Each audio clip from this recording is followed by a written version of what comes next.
Assalamualaikum warahmatullahi wabarakatuh.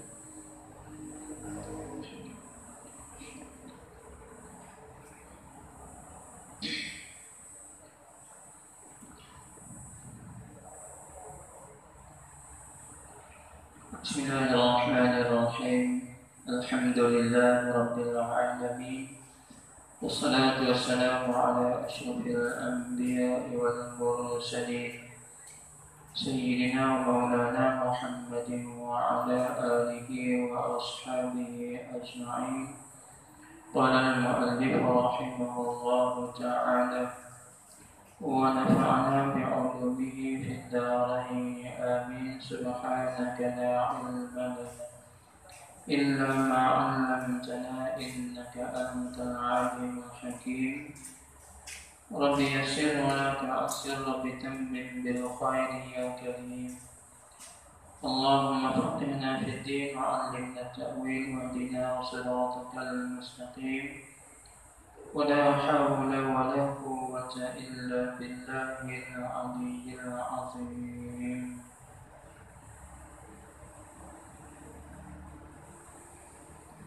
Baik, alhamdulillah pada malam ini kita sambung kembali pengajian kita. Dah Tanbihul Ghafilin. Baik, akan sambungan kita pada malam ini muka surat berapa? Tanda 11 ya, muka surat baris yang kedua dari bawah ya. Dan cetakan Qala al-musannif rahimahullahu ta'ala. Baik, sambung kita Tanbihul Ghafilin di muka surat 11, iaitulah baris yang kedua daripada bawah. Baik. Qala al-musannif rahimahullah. Dan cedera daripada Rasulullah sallallahu alaihi wasallam. Apa cedera? Cerita. Mana cedera sama cerita, riwayat. Arab panggil riwayat ni, dan cedera ni dan riwayat daripada Rasulullah. Arab panggil riwayat. Kalau orang tua kita panggil wayat. Apa dia wayat? Wayat itu asal daripada kalimah Arab yang dimelayukan. Asalnya riwayat. Jadi orang tua sebut riwayat jadi royak. Kalau pun tukar jadi ring jadi royak. Itu orang sebut. Mari sahawan nampak lo nak wayat sikit. Apa wayat? Cerita. Dan ceritanya riwayat daripada Rasulullah sallallahu alaihi wasallam, sebuah hadis yang diriwayatkan daripada Rasulullah sallallahu alaihi wasallam. Apa Nabi sebut? Nabi sebut bersabda, ya Rasulullah, barang siapa berpetang-petang padahal, yaitu barang siapa berlalu mencari nafkah yang halal, memberi makan segala isi rumahnya, maka berpagi-pagi diampun dosanya, dan berkata khairukum li ahli, dan tiada ia seorang yang memuliakan istrinya melainkan murah, dan tiada seorang menghinakan perempuannya melainkan bakhil. Qala al-musannif rahimahullahu ta'ala. Baik, apa Nabi sebut? Barang siapa berpetang-petang. Maka di tambahan atau lanjutan daripada bab kita dulu. Apa dia? Itu sebuah bab yang disebut oleh pengarang, iaitu bab yang ke-9. Nak nyatakan bagaimana Allah mensiksa bagi orang yang membunuh dengan ketiadaan sebenar, walaupun yang dia bunuh itu binatang sekalipun. Maka Allah Nabi sebut Allah akan suruh binatang tersebut ambil balik pembalasan kepada orang yang buat nayang kepada dia di hari akhirat nanti. Mana di akhirat esok bukan semata-mata kita manusia saja bangkit pada kubur, bahkan binatang-binatang pun Allah Ta'ala hidupkan kembali. Semua Allah hidup kembali. Apa tujuannya? Tujuan binatang hidup kembali untuk ambil pembalasan, untuk tunjuk keadilan Allah. Kalau atas dunia binatang yang buat zalim kepada binatang lain, maka di akhirat esok binatang yang dia zalimi itu dia buat zalim balik, balas balik kezaliman. Termasuk kita manusia. Atas dunia kita buat zalim kepada binatang, lebih lagi kepada manusia, orang. dan lebih lagi kepada orang Islam. Maka di akhirat insya-Allah maka Allah Taala balas dengan balasan yang lebih berganda. Ini baru kita panggil peringatan kepada kita. Adapun binatang telah selesai semua daripada mengambil pembalasan, maka Allah Taala binasakan kembali. Binatang tak masuk syurga, melainkan 10 ekor saja binatang dunia yang masuk syurga. Seperti kita buka dalam kitab Isra Mi'raj, disebutkan 10. Binatang yang masuk ke dunia yang masuk syurga, ada 10 ekor saja, bukan 10 jenis, 10 ekor saja. Sebahagiannya anjing Ashabul Kahfi, nama Qitmir. Sebahagian daripadanya anak lembu yang disembelih oleh Nabi Allah Ibrahim untuk jamu malaikat 3 malaikat yang singgah di rumah Nabi Ibrahim, mengkhabarkan kepada baginda akan dapat seorang anak yang alim. Wa basyaruhu bi ghulamin alim, itu Nabi Allah Ishaq alaihi salam. Tak ada benda nak jamu, ada anak lembu seekor sembelih. Panggang. Jamu-jamu tak mau makan, takut Nabi Ibrahim pun. Jamu tak mau makan, tanya siapa dia? Kami malaikat tentang mereka ada dia. Anak lembu tu masuk syurga. Yang ketiga, baqarah, lembu. Seekor lembu tina milik seorang anak yatim. Lembu ni dijual dengan harga apa? Harga dia jualan lembu ni, dia telah kena siapa-siapa nak beli lembu ni, harga dia iaitulah emas sepenuh kulit. Duit emas sepenuh kulit. Sembelih lembu dulu, kemudian lapah kulit, hampa kulit, ambil duit emas, duit dinar. Dia. Macam kita tu tuang emas, ambil barang emas, tuang sepenuh kulit, itulah harga lembu. Maka lembu ni masuk syurga. Seekor ni saja. Dan sebahagian lagi Himar Uzair. Yang Allah hidup depan Sayyidina Uzair. Yang mana Sayyidina Uzair tidur 100 tahun. Qala kam labista. Qala labistu yawman aw ba'da yawm. Berapa lama engkau tidur hai Uzair? Kata Uzair, aku tidur 1 hari ataupun setengah hari saja. Qala bal labista mi'ata 'amin. Kata Allah, dah engkau tidur selama 100 tahun. Sudah. Tengok engkau, hemat engkau dah ketulan-tulan kau hancur dah. Maka Allah hidupkan balik di depan Sayyidina Uzair. Bagaimana? Allah menghidupkan hemar tersebut. Maka hemar masuk syurga. Begitu juga bahagian daripadanya, iaitulah borak yang Nabi pegang pada malam Isra wal Mi'raj. Masuk syurga balik. Dia nak syurga, turun dunia, kata ulama, dia dikira sebagai kanan dunia. Kau masuk balik, selesai kerja, kau naik balik ke syurga. Sebahagian daripada ikan Nun yang telan Nabi Yunus alaihi salam. Sebahagian daripadanya burung pelatuk. Kita main postman yang menjodohkan Nabi Sulaiman dengan Ratu Balqis. Dia tukar-tukar hantar surat. Yang boleh bertemu jodoh Nabi Sulaiman dengan Ratu Balqis, burung pelatuk ni, hudhud. Sebahagian daripadanya raja semut seekor. Tak kala kita panggil apa? Tak kala kenderaan Nabi Sulaiman terbang di atas udara tu. Oleh kerana takabur Nabi Sulaiman timbul perasaan wujud dan takabur sikit, Allah hentikan angin, turun mari potong. Di bawahnya semut. Kata raja semut, ya ayuhan namlu dukhulu masakinakum. Hai semua kata raja semut, masuk kamu dalam lubang. Masuk dalam rumah, dalam tempat kesenangan kita, dalam tanah kita. Sebab la yahtimannakum Sulaiman. Jangan sampai mempak akan kamu oleh Sulaiman wa junuduhu dan tentera-tentera dia. Wa hum la yash'urun. Maka bukan sedar kita bawah, dia membuat kapek. Kata ulama, kenderaan Nabi Sulaiman nak buat ke mana? Kapek. Yang ukuran dia 1 batu persegi. Kapek kan? Ini macam kapek dia kan? Tapi bukan ini lah kapek ada ya.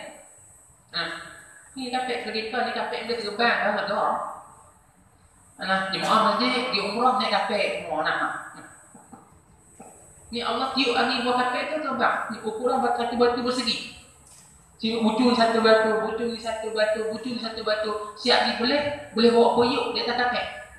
Boleh masak, tentera-tentera boleh makan minum atas kapek. Koyok saja kata ulama nak syedok nak pakai tangkap. Punya ramai tentera. Oleh kerana Sulaiman berasa megah dengan apa? Dengan tak ada siapa boleh tanding kelebihan dia. Ni tengok. tentera-tentera daripada manusia dan juga jin semua di atas tu. Maka Allah telah turunkan berhenti ini petuang semua di bawah ni. Raja semua seekor. Raja semua ni masuk syurga. Anak itu sebahagian daripada 10 ekor binatang yang masuk syurga daripada binatang dunia. Salah satunya an-najis mughalladhah, tatbih. Anjing najis mughalladhah masuk syurga. Tak malu kita. Di akhir esok amalan tak lepas. Tuhan kata akan masuk neraka. Anjing tu tengok dah syurga. Satu saja nama qiyamah. Cuma berkhilaf ulama. Pendapat yang mengatakan bahawasanya qiyamah ni hukumnya suci, tak najis. Ni satu-satunya kata ulama anjing yang hukumnya suci di atas dunia. Anjing iaitu ashabul kahfi. Itu khilaf ulama lah. Baik, maka kata ulama, bila kita buat kezaliman di atas dunia, maka Allah akan balas di akhirat esok. La tazlimanna idza ma kunta muqtadira. Itu syair. La tazlimanna idza ma kunta muqtadira. Jangan buat zalim kamu ketika kamu ada kuasa.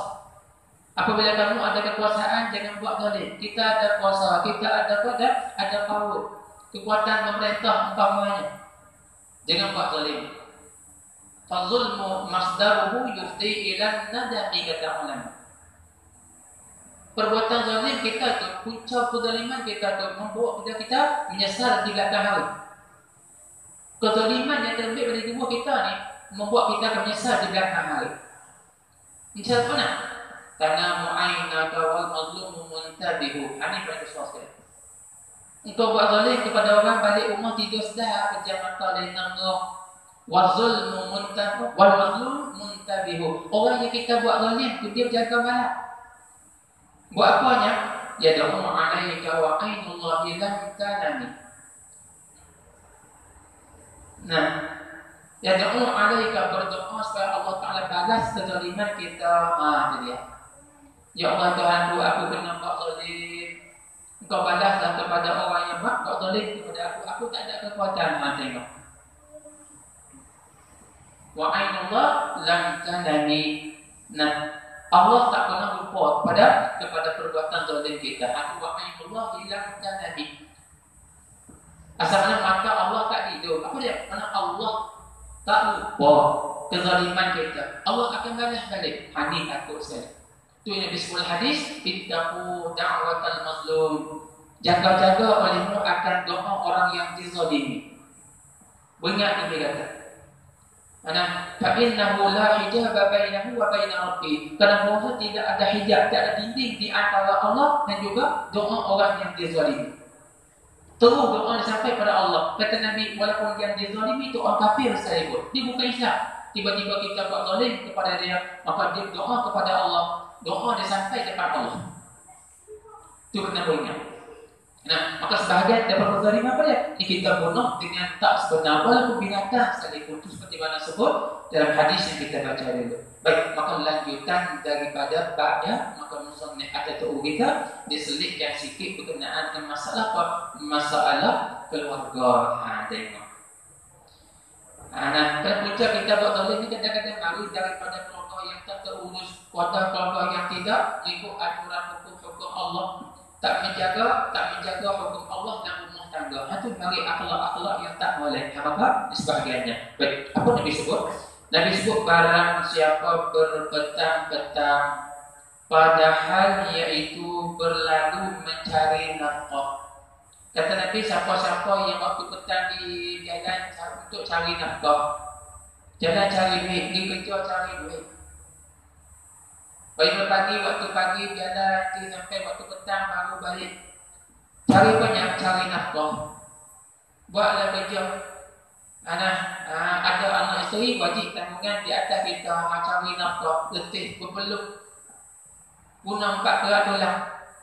Maka niat kita buat, niat kita menunaikan perintah Allah, itu nafkah anak isteri kita dan orang-orang yang di bawah tanggungan kita. Baik, bila begitu mencari nafkah yang halal, memberi makan segala isi rumahnya dia.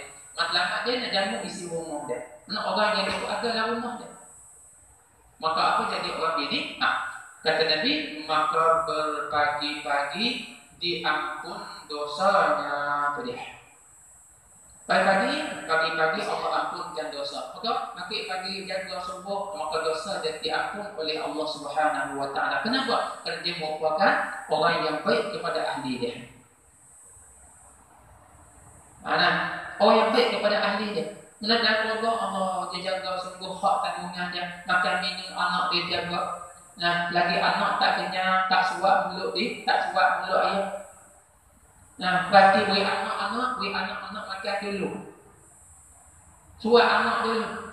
Setelah tengok anak kenyang dah, barulah tak jaga, nak tengok hal lebih pokok untuk sesuap nasi untuk ayah. Ni Nabi kata dia merupakan orang yang terbaik pada ahli dia. Maka Allah mengampunkan dosanya. Maka dia merupakan umat yang terbaik. Nabi sebut.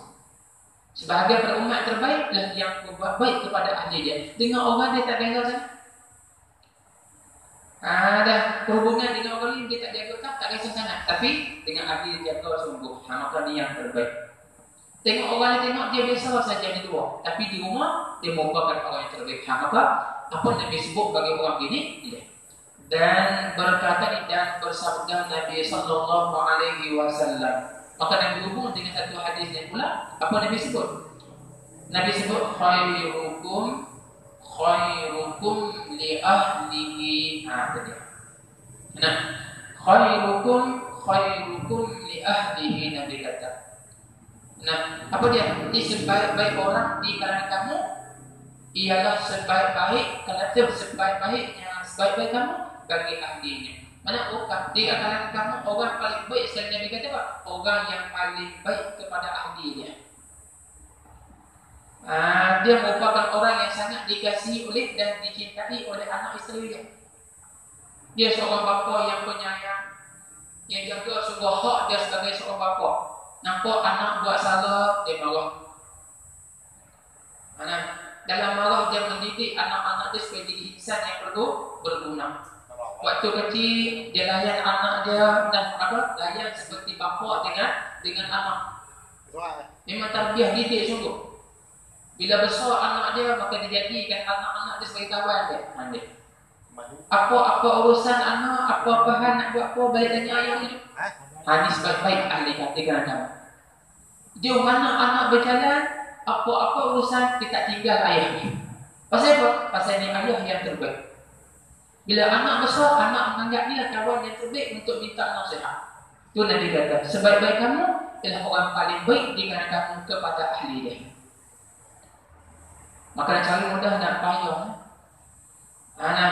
Bila bagi anak umur dewasa, maka dia jadikan anak-anak sebagai kawan dia. Macam kawan, boleh melawak dengan anak, boleh duduk mau patak dengan anak-anak pun boleh duduk bermesra dengan ayah. Walaupun anak dah besar. Maka inilah Nabi kata terbaik di kalangan kamu. Ini kata sebahagian daripada aturan kekeluargaan yang diajar oleh Rasulullah sallallahu alaihi wasallam. Maka anak kita kena jaga. Didik anak kita seperti mana yang didiknya yang dia ajar oleh Rasulullah sallallahu alaihi wasallam lagi. Itu sebahagian dari hadis. Dan kata Nabi tiada dia seorang memuliakan isteri. Dan tiada ia seseorang tadi. Seorang memuliakan istrinya melainkan murah dia. Dan tidak ada ia orang yang menjaga hak rumah tangga ni, seorang yang memuliakan isteri dia. Apa maksud memuliakan isteri dia? Menunaikan tanggungjawab terhadap isteri. Tanggungjawab dia selain isteri. Nafkah zahir batinnya, pakaiannya, kediamannya, dia lengkap cukup semua. Mana isteri dia apa yang diperlukan isteri dia, keperluan asal maka semua dia sediakan. Bahkan ada pula yang lebih bagi yang lebih pula, pemurah dengan isteri dia. Menurut perintah Allah Subhanahu wa taala. Baik, maka Nabi kata apa? Tidak ada orang gini melainkan murah dan adil. Dia seorang yang pemurah. Nafkah patutnya sehari-hari purata sebulan, mana kata nafkah harian sehari dia berhajat 30, isteri dia berhajat RM20 untuk cukup nafkah harian. Maka suami bagi 25 atau 30, maka dia seorang yang pemurah. pemurah dengan isteri dia. Inilah Nabi kata yang terbaik anda. Dah ada rezeki yang lebih. Anak isteri berajak sehari untuk makan minum 20 ringgit purata sehari dan sebulan. Hitung mari purata sehari 20 ringgit. Maka pemberian daripada si ayah pada anak, pemberian suami pada isteri, hitung purata rupa pun dibagi 35 ringgit purata sehari. Mana daripada 20 ringgit, dia lebih 15 ringgit. Maka dia dikira orang yang pemurah kata malam. Nabi kata dia orang yang pemurah. Tapi sebaliknya Nabi sebut, dan tiada seorang menghina perempuannya isterinya. Tidak ada seorang yang menghinakan isteri dia. Memandang lelaki isteri dia. Buat isteri dia macam tembok. Tak ada harga. Maka tidak ada orang ini kata Nabi melainkan bagi orang yang kedekut. Ya.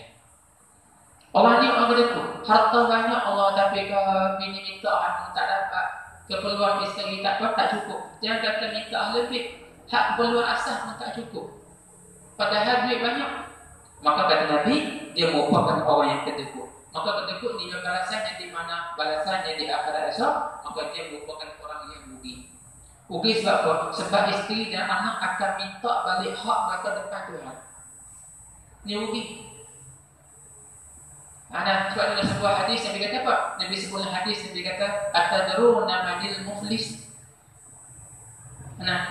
Nabi tanya para sahabat, kamu semua tahu tak siapa dia dikatakan orang muflis? Bahasa kita paling baiklah. Kata sahabat, al-muflisu indana, orang muflis di sisi dikatakan kami lah man la mala lahu wa la kasbah. Orang tak ada harta, tak ada kerja pun tak ada, harta tak ada. Tu orang muflis. Aset dana harta tak ada. Kerja pun tak ada, harta sepeng pun tak ada. Itulah muflis. Kata Nabi banil muflisu. Bahkan kata Nabi yang muflis itu kata Allah man ya'ti yawmal qiyamati bijibadin minal ajri minas sawab. Nabi kata apa? Ialah mereka yang datang dengan apa? Datang pada hari akhirat dengan beberapa bukit daripada pahala. Mana pahala itu banding seperti mana beberapa bukit. Hak ni selungguk setinggi gunung. Buat mari di akhirat depan Tuhan dengan pahala yang banyak. Tapi bila nak depan Tuhan sampai depan Tuhan, ketika nak berhisab, maka mari seorang tuntut, mari anak tuntut. Dia kata, hey Tuhan kami, hari ini kami tak lepas daripada apa? Tak lepas daripada seksa-Mu. Maka kami tak mahu kena seksa. Bila tak mahu seksa, kami nak kebajikan yang ayah kami buat untuk kami lepas daripada seksa. Maka dia ambil kebajikan yang orang tadi diberi kepada anak, diberi kepada isteri dia. Daripada banyak kekurangan. Banyak kekurangan. Lepas anak isteri pula baru orang lain pula. Nak tuntut kezaliman dia di atas muka bumi. Buat zalim, buat naya kau ni, maka kau tuntut kau habis. Sehingga akhir kata Nabi, habis pahala dia semua dalam. Orang tuntut. Mau tadi punya dulu masa jariah tiba-tiba saya sibuk. Bos sama saya sibuk. Kenapa naik muka? Sisih contoh baru saja. Silap simpan sikit, tangan cepat naik nunggu. Tak salah apa pun. Hari nak tuntut balik. Maka dia ambil satu-satu. Kemudian bila habis pahala, ada lagi orang menuntut lagi. Kami pun nak juga abang kami. Dia pernah buat salah kami dunia dulu. Kami tuntut balik habuan hari ni. Tak ada pahala. Bila tak ada pahala, maka dia ambil kejahatan orang lain. Daripada dia pula. Daripada pahala bergunung-gunung, tiba-tiba dia akan tanggung kejahatan orang lain pula. Orang lepas berseksa. Inilah Nabi kata orang yang muflis pada akhirat. Nakkah kita begitu? Kita tak tunai tanggungjawab atas dunia, esok anak-anak kita tuntut pada kita balik. Rugi. Tiap-tiap hari kita di masjid. Tiap-tiap hari kita sembahyang berjamaah. Tapi kita tak mendidik anak kita menjadi insan yang terbaik. Ini satu kerugian besar pada kita. Ini peringatan besar daripada Rasulullah kepada kita. Suruh kita beringat. Bukan nak kata kita buat salah, dah. Bukan suruh kita buat salah, nak suruh kita beringat. Jangan tiba kita terikut dengan kesalahan gitu. Baik, itu sebahagian daripada peringatan Rasulullah kepada kita. Qala al-musannif rahimahullah ta'ala. Dan telah bersabda Nabi sallallahu alaihi wasallam dalam sebuah hadis lain, Nabi ada sebut, apa Nabi sebut? Bermula pertama-tama dikirai Allah Ta'ala atas laki-laki itu sembahyangnya.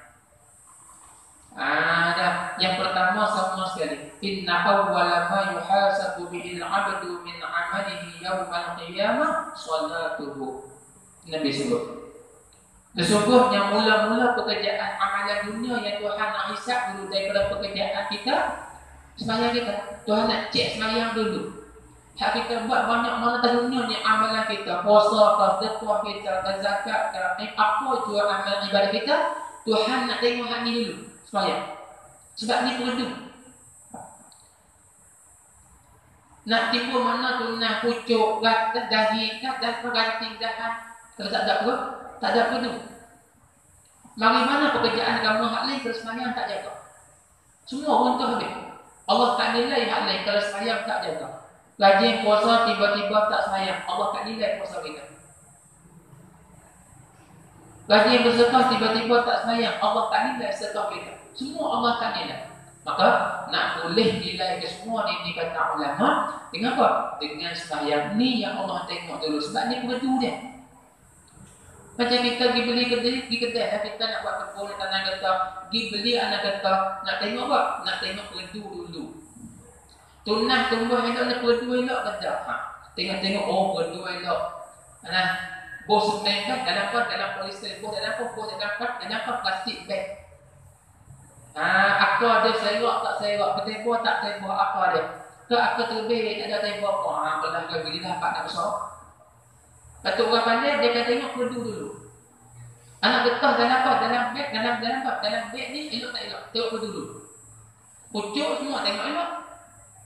Tapi kalau perdu tak elok, dia kata tak jadi punya nak getah tanah esok. Nak lambat besar. Esok susu pun tak ada. Dia tengok pula. Motong 10 hari baru setengah pok. Jenis motong. Orang ni 2 hari jual serat, 2 hari jual serat, dia buat 20 hari sekali buat cepat. Pasal apa? Lambat. Pasal apa? Tapi perdu tak molek. Gitu. Maka ni Allah akan tengok dulu. Itu kena disebut. Pertama dikira-kirai Allah Ta'ala atas laki-laki itu sembahyangnya. Allah nak cek sembahyang dulu.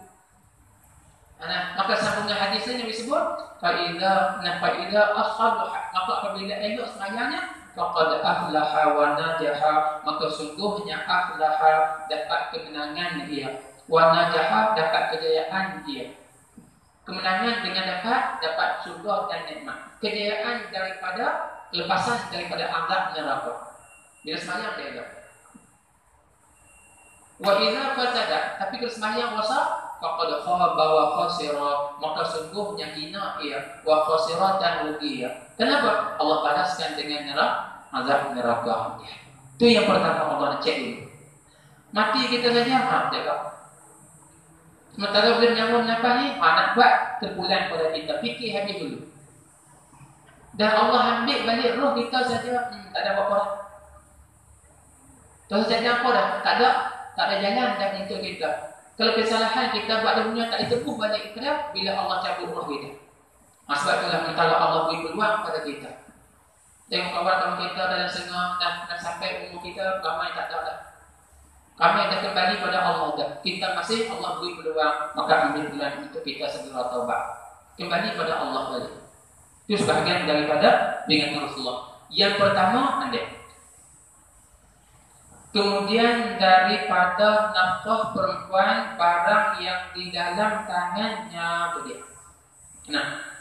Ini kemudian di sembahyang Allah cek balik. Nafkah anak isteri dan anak kita ni jaga tak jaga elok. Kalau sembahyang elok, tiba-tiba nafkah tak elok, rugi juga kita. Sebab anak isteri dan anak akan tuntut balik. Bila mereka tuntut, kuranglah. Dan Nabi pahala sembahyang kita, pahala ibadah kita nak beri pada anak isteri kita, maka kurang dah. Sebab tu kena jaga. Jangan sampai rugi kita di akhirat esok. Sebab itulah kata ulama, kalau siapa yang rajin sembahyang doa tiap-tiap hari masjid sembahyang, tiba-tiba anak isteri tak sembahyang di rumah, dia bukan orang yang soleh kata ulama, dia orang yang fasik. Sebab penting diri sendiri saja. Kata Imam Ghazali, bandingnya orang ini mari masjid rajin, tapi anak isteri di rumah buat apa pun ikut dia mau, aku mari jemaah dah. Kata Imam Ghazali, bandingnya orang ini, kata Imam Ghazali, seperti mana seorang itu, orang ramai duduk atas sebuah kapal yang besar. Macam kita ni kapal besar. Kemudian atas kapal tu ada bangunan buat tingkat. Kemudian kita di masjid ni banding seperti orang duduk bangunan atas dari kapal. Puncak bangunan kan. Duduk atas tengok apa? Tengok orang di lantai kapal duduk apa? Tengah tebuk lantai kapal dia tengah laut. Tengok orang tebuk lantai kita tahu apa? Biar. Tapi ke dalam kapal dia mati habis dia. Dia mati. Kita tak tahu bangunan. Tebuk lantai kapal macam ni. Bila tebuk tengah kapal, memang ada orang bawa mati dulu sakit. Tak sampai kita. Dah kapal yang sama. Tu kata Imam Ghazali. Abang tu pernah begitu. Ni kita dengan kita saja mati, anak kita biar. Maka kita juga orang yang biasa di akhirat esok. Itu perbandingannya. Itu kena sungguh. Itu tengok kita bisa tak apa. Kita sebut lepas dulu. Orang yang mari haji buat ibadah, tiba-tiba dia apa dia kena isteri. Dia bukan orang yang soleh kata ulama. Dia orang yang fasik. Itu kena berat semua hama kita. Qala al-musannif rahimahullah ta'ala. Dan demikian lagi perempuan yang pertama-tama dikirai Allah Ta'ala itu sembahyang. Yang pertama. Laki-laki pun sama, perempuan pun sama. Allah nak cek sembahyang dulu. Kemudian lepas sembahyang, kemudian dari itu daripada taat suaminya. Lepas daripada sembahyang, Allah akan cek pula. Dia ni taat pada suami. Dia sembahyang tapi apa suami kena semua tak tunai. Kemauan kena suami semua dia lepas tangan. Tak tunai tanggungjawab terhadap suami. Sembahyang lagi, begitu juga sama laki-laki tadi. Sembahyang lagi tiba-tiba isteri dia apa? Begitu juga isteri ni lagi sembahyang, tiba-tiba tanggungjawab dengan suami diabaikan. Apa jadi? Maka sembah segala mereka itu sahabat. Segala sahabat. Ya Rasulullah, adalah seorang perempuan kuat ia sembahyang dan puasa, tetapi adalah ia menyakiti suaminya dan segala jirannya dengan lidah mereka itu dia. Bila Rasul cerita begitu, itu perempuan ni bagaimana dengan suami dia? Dia gaji sembahyang tapi dia suka menyakiti suami dia. Dia suka menyakiti jiran dia dengan lidah dan mulut dia. Bagaimana perempuan ini? Seperti mana Rasul tadi dia sembahyang gaji. Allah nak cek sayang dulu, kemudian dengan suami dia. Baik, bagaimana kalau perempuan ni masa hidup dia sembahyang rajin kata sahabat. Tapi dengan suami dia sentiasa dia menyakiti suami, maki caci suami dia, buat keluar ayat bengong lah, malah semua ada. Tak ada ayat tak keluar dari mulut dia tak maki suami. Maka apa jadi? Bila sahabat tanya begitu, menyakiti suami dan jiran, maka sabda Nabi sallallahu alaihi wasallam, maka yaitulah perempuan yang menyakiti suami walaupun gaji sayang, orang isi neraka dia. Ni perempuan ni merupakan isi neraka. Mayang pun tak jadi. Itu kata tanggungjawab kita, kewajiban kita bukan mata-mata sayang sembah Allah mata-mata. Maka kena buat baik dengan makhluk juga. Sembahyang itu ihsan kita dengan Allah, buat baik kita dengan Allah. Tapi tanggungjawab kita dengan isteri itu ihsan dengan manusia. Itu ahsin ila nas tasta'bil qulubahum, kata ulama. Buat baik kamu kepada manusia, nescaya engkau boleh menjadikan hati manusia itu hamba engkau. Hati manusia boleh patuh. Kenapa buat baik? Isteri dia boleh patuh pada suami. Kenapa? Suami dia merupakan insan yang baik. Tapi kalau suami bukan insan yang baik, isteri tak boleh patuh. Punca rosak isteri dan anak di mana? Di kita. Maka kena jaga kita diri. Pelihara diri kita dulu, baiki diri kita dulu, maka kita baiki juga ahli kita. Ini pesanan Rasulullah, peringatan Rasulullah besar pada kita. Itu sedih. Pasal apa? Pasal walaupun sedih masalah sebut tentang masalah menzalimi, maka juga sebahagian kita terzaliman. Bila kita abaikan isteri, maka kita buat zalim kepada isteri, maka mereka akan tutup di akhirat. Maka kita kena jaga-jaga. Sebab ini banyak berlaku dalam masyarakat. Sebab tutup sebut. Anak kira penting diri sendiri saja, anak isteri diabaikan. Maka sebab itu walaupun bukan hak dia, tapi selit masuk sebagai peringatan. Kita harus sanggup jaga sungguh, tapi dalam rumah sendiri kita abaikan. Maka satu kezaliman yang perlu kita jauhi. Kenapa? Kita akan rugi di akhirat.